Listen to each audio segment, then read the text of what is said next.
Olá, estrelas! Tudo bem? Vamos aproveitar a estrela aqui, Tia Maura, e vocês, estrela aí do outro lado da telinha, não é mesmo? Então, vamos aproveitar e vamos deslanchar nessa tela aqui, brilhando, né? Cada vez mais. Então, vamos lá, pega seu livrinho, na página 170, de língua portuguesa, claro, não é mesmo? E vamos lá para mais uma aula bem gostosa, bem curiosa e bem proveitosa, não é mesmo? Então, vamos lá, falando mais um pouquinho das preposições. Né? Lembra que as preposições, elas ligam uma palavra à outra e dão sentido à frase. Então, duas preposições bastante curiosas aí e que, às vezes, muitas pessoas ainda se confundem. Então, vamos lá, deixar bem claro isso, vamos tirar essa confusão da cabeça, certo? Então, vejam bem aí. As preposições sobre e sob são palavras muito parecidas, mas que têm significados opostos, ou seja, elas são antônimas. Sob significa embaixo de. Veja bem, a palavra embaixo, ela é juntinha. Então, embaixo, eles vivem sob o mesmo teto, ou seja, debaixo, né? Embaixo. Em estado de condição, ele vive sob cuidados médicos. Então, esse sob aqui já tem uma outra função. Vejam só, tá? Não é embaixo, não é mesmo? Mas está dependendo de alguém, certo? E sobre? Sobre significa acima de, em cima de, certinho? Então, olha só, o lanche está sobre a mesa. Então, algo que está em cima da mesa. Veja bem que em cima é separado. Acima, juntinho, tá? Então, preste atenção sobre esse caso. E nós temos uma outra função também. A respeito de alguma dúvida sobre o seu voo? Olha, então a palavra sobre é uma preposição, mas nesse caso aqui, ela está indicando a respeito de, sobre o quê? Ok? Tranquilo, não é mesmo? Viu só que é só estudar, pensar um pouquinho, falar corretamente, que tudo sai conforme as regras da língua portuguesa. Observe a imagem a seguir e complete as afirmações com as preposições sob ou sobre, que agora você já sabe que sob é embaixo e também que ele pode indicar uma condição. E sobre está em cima. Ou também ele pode dizer sobre algo. Olha só, acabei de falar sobre algo. Não é mesmo? Bom, então observem aqui bastante esse desenho. Olha o avião, as nuvens, as malas, os objetos que tem em cima desse carro, para que vocês completem com bastante tranquilidade as frases aqui, ó. O carro está, o avião. As malas estão, o carro. A pintura do mapa foi feita, a lataria do carro. Já conversamos, o Big Ben e a Torre Eiffel. A mala xadrez está, a mala marrom. Então, tá bem claro aqui. Então, sobre e sobre agora está ok? Não é mesmo? Então, continuando. Agora está pedindo para você identificar. Veja bem, identifique o sentido das preposições sob e sobre nas frases a seguir. Se você já entendeu o que significa sob e sobre, não vai ter dificuldade. Olha, preciso falar com você sobre o nosso time. Em que sentido ela está dizendo aqui?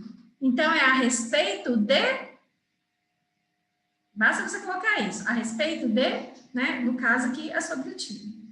Atravessamos a ponte sobre o riacho. A loja está sob nova direção. O carro passou sob o viaduto. Viu um pássaro sobre um galho na árvore. A aula de hoje foi sobre queimadas. Então, veja bem, vou dar só mais um exemplozinho aqui, ó. O carro passou sob o viaduto. Está indicando que o carro passou embaixo. Muito bem, cuidado aqui, ó. Todas as respostas serão com letra maiúscula, né? Nós temos um pontinho aqui. mesmo que você vai escrever apenas uma palavrinha, ok? E agora, bem tranquilo, escreva 2 frases usando a palavra sobre e 2 frases usando a palavra sob, utilizando diferentes significados das preposições. Então, uma frase com a palavra sob, indicando embaixo, e outra frase com a palavra sob, indicando uma condição ali. E depois sobre, indicando em cima, e sobre, indicando a respeito de alguma coisa, ok? Então, olha só. Fique atento para o que a gente vai ler agora, que é bastante importante. Olha só. É preciso ficar atento ao emprego de algumas preposições. Por exemplo, a preposição entre não deve ser empregada com as palavras eu e você. O correto é empregar a palavra mim. Então, olha só. Entre mim e você, não é entre eu e você, tá? Entre mim e você. Há uma grande diferença. Ele está sentado entre mim e você, ok? Então, mais uma que essa daqui é bastante corriqueira e que as pessoas costumam se confundir bastante. A expressão para mim é empregada quando não está acompanhada de uma forma verbal, ou seja, eu não tenho um verbo após a preposição mim, tá? No infinitivo. Olha só, você trouxe algo para mim, o mim está sozinho, não tem nenhum verbo aqui na frente.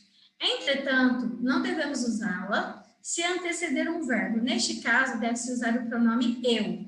Você trouxe algo para fazer? Não é para mim fazer. Você trouxe algo para eu fazer? Viu só a diferença? Então, aqui, ó, depois do pronome, eu tenho um verbo no infinitivo, certo? Certinho? Ok, então vamos lá. Para que você não fique tão confuso, eu fiz mais umas aqui. Olha só.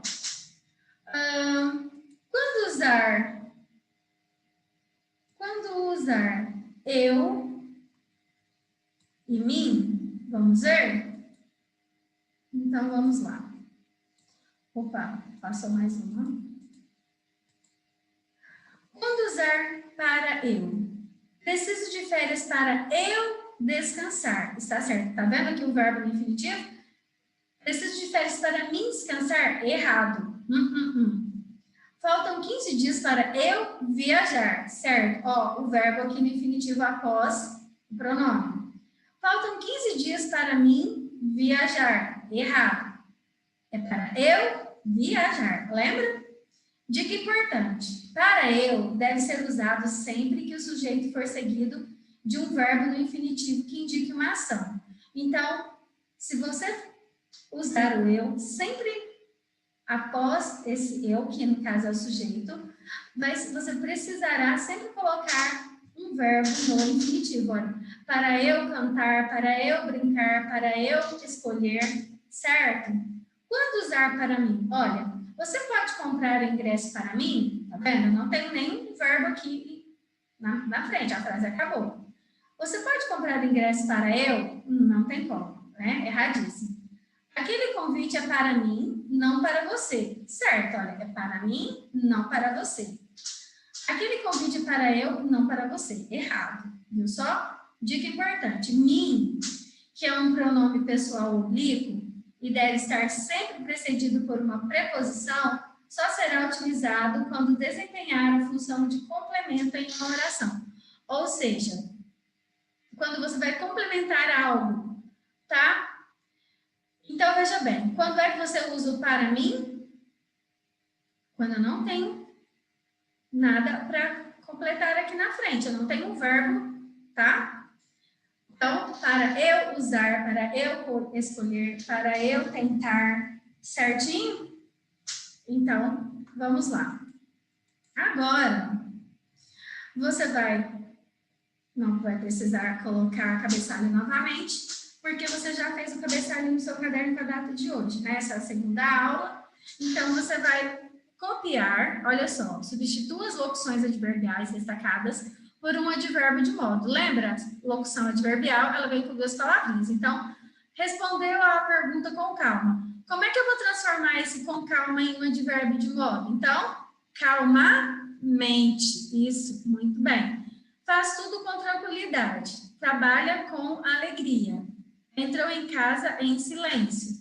Conversa com todos com educação. Ok? Tranquilo de fazer? Então, aproveite seu tempo aí. Capriche nas atividades. Capriche na letrinha. Estude para que você possa brilhar mais ainda. Certinho? Então, um abraço. Até a